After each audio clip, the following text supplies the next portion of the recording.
New Jersey's winning streak has hit 12 after they beat up on the Sens 5-1 Saturday. They've won 15 out of 16.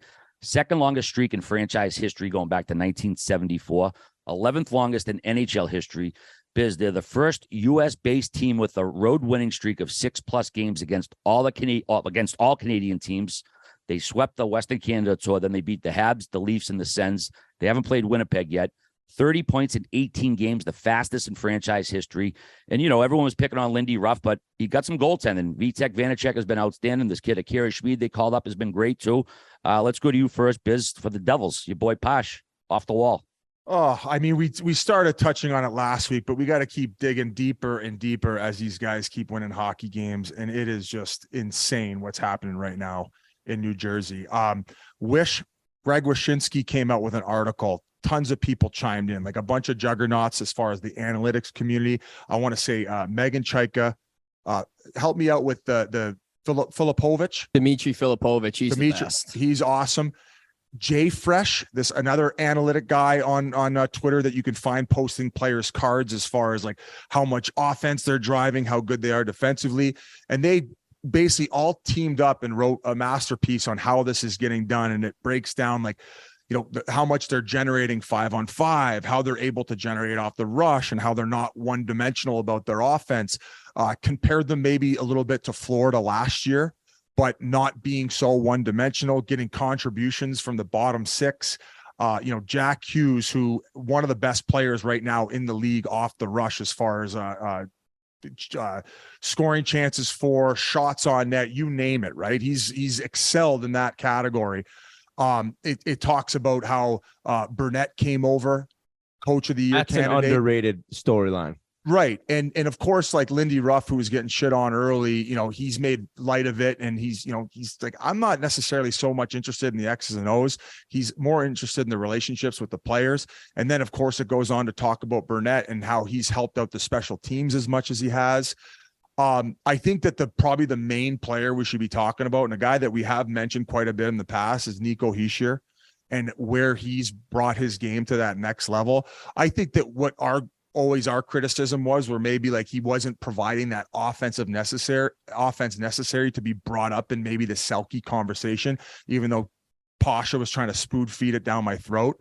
And maybe at a certain point, without providing that offense, maybe wasn't earning what he'd been given. But at this point now, this is looking like one of the best bargains in the league, because you talk about the types of guys who are being nominated year in and year out for the Selke are players that are able to play the defensive side of the puck just as good as anyone, but yet somehow find a way to produce offense over a point per game. The names like Patrice Bergeron come up often, the names like Anze Kopitar. Well, Nico Hischier has entered that conversation, and his coach has been adamant about the fact that right now he should be a consideration for that. You hear about all these things that his teammates, past teammates, or anybody around him talk about his character and who he is as a person. So all in all, this 10 out of 10 human being has finally gotten to where he's finally blossomed into the player that all these people who believed in him thought he could be. And he's clicking it over a point a game. Jesper Bratt is probably the other big name that we've been talking about lately. And every time you mention him, you can't mention his name without the speed and how much they carry the play. And he sets the pace in that regard. So all in all, this group of guys, and if you ask anyone in that locker room, especially Holla, he's saying the mojo is giving him Vegas of when they came into the league during that inaugural season vibes. They are just oozing confidence. They all love each other in that locker room, and it's all coming to light. And Fitzgerald has done a tremendous job in tooling this team for success. And I know it's still early.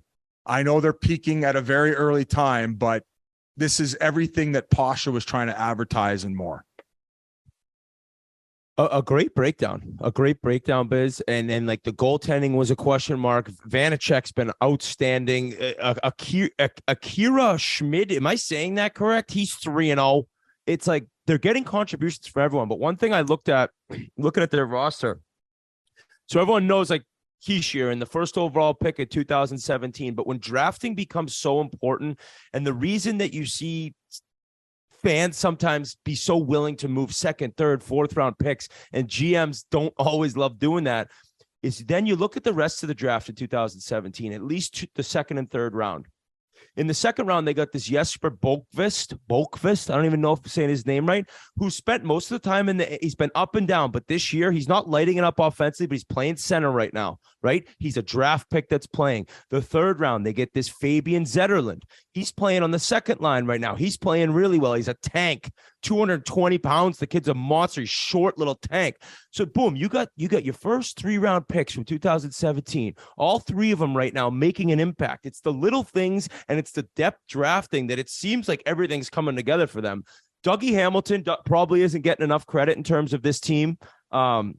Offensively, he's kind of always had the ability to skate as well as most D-men, if not everyone. He can move the puck and shoot the puck, and he's got all those things. And I think teams were sometimes left wishing for a little more in the D zone. It looks like he's really cleaned that up a little bit.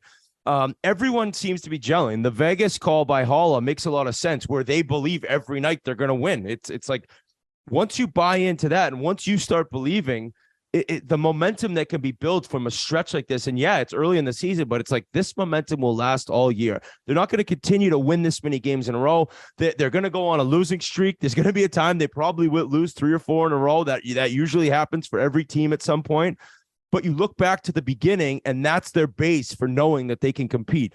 Everyone says in terms of like looking in the big future and possibly competing for a Stanley Cup, they are an undersized team. I don't know if that's one thing that people, when the playoffs start, because this team's in the playoffs. This ain't Buffalo. As much as I hate to say it, I'm on the Sabres. This team is not going to disappear like the Sabres had. Kind of a ricochet shot at the Sabres, but what are you going to do? But they're in the playoffs. That's what I'm saying. So maybe when you get there, that them being a little undersized could affect them.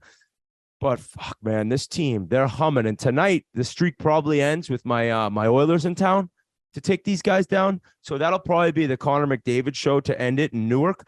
But I have to admit that I was wrong shitting on this team throughout the course of earlier this year in the offseason with Pasha, because they've made me look like a fool as well. And as boring as we used to say they were and their arena, it's like everything has turned the corner. Everything's coming up Devils, because the arena looks like it's absolutely bumping for all these wins. And the team is pretty fun. That win they had in Toronto in overtime was a hell of a game. It was 1-1. I think Sharon Govich scored 2-1 in OT, but a great game up and back. And it's a very fun team. Wow. Well said, Whit. Now, what's your take on the whole peaking too soon stuff? I mean, like, what's the alternative, Yeah, it's exactly. What is the alternative? And it's such a weird argument, because like there's no other option. Like we want to win games. We want to win every single game. We know it's impossible, but at any point, if you talk to a GM, a coach, or a player, are they upset that they're winning too many games in a row early in the season? No, because like I said, when the losing comes and when the down parts of the season come, peaks and valleys, folks, life, pro sports, it all comes together. When their downtime comes this year, this streak they're on, yes, early, will lead them to getting out of that funk and believing that they can win games again. So it is too early, and you'd love to do this as the playoffs, began. Maybe you could win 13 in a row in March leading in, but beggars can't be choosers. And when you're winning this often, you do not care. No, that's my opinion. No, I agree. I mean, you think of Tampa in 19, they kicked ass all year, and then they got dummied by Columbus in the first round, and a local different sport. But the Patriots 07, it was like almost would have been better if they lost the game during that season. Of course, they lost in the Super Bowl. They also got helmet catched by David Tyree. It's like true, but those are two examples. And one more thing before we move on from the Devils too. We've been stroking them off and pumping their tires offensively.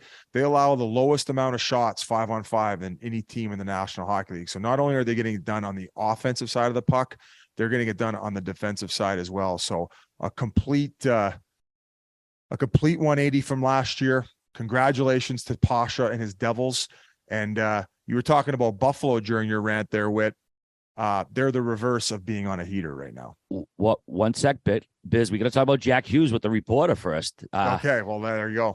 The reporter. What can the Devils do to gain a little more consistency throughout the 60 minutes? Want to run it, G? What can the Devils do to gain a little bit more consistency throughout those full 60 minutes? I mean, we're on a 9-game heater. I'd say we're doing okay. I mean, what's he supposed to say there? Why aren't you winning better is basically what he was asked. Now, do you think he was question shaming, or was it an appropriate response? Or what do you got here, Biz? Do I ever? There's no such thing as a bad question. It was a softball. And we all know that Jack Hughes does not like doing media. And I think he'd be the first one to tell you. Isn't there an ongoing joke in New Jersey that like he's known as the guy who hates doing media, G? Well, he won't come on Chiclets. Maybe the best players in the league should start like kind of buying into doing media a little bit. Now, here's the thing. I laugh so hard because the way he's pretty fun. He's like, we're on a night. Like the fact he said heater too. He's like, we're on a 9-game heater. Like just his reaction. But everyone ripping on the question. It wasn't that bad. It was just bringing up that there's some part of the game that they're struggling with. Like it's not the best question of all time, but it definitely wasn't the worst. It was just a really good response, I'll say. As someone, you know what I mean? As somebody who has been question shamed and somebody who's a victim of that, I will say his answer in this situation was fucking hilarious. I couldn't help but chuckle. But it goes back to what you said, Whit. Maybe these stars of the NHL need to start answering these questions with a little bit more pizzazz, a little bit more excitement. It's not easy being on the other side. All right.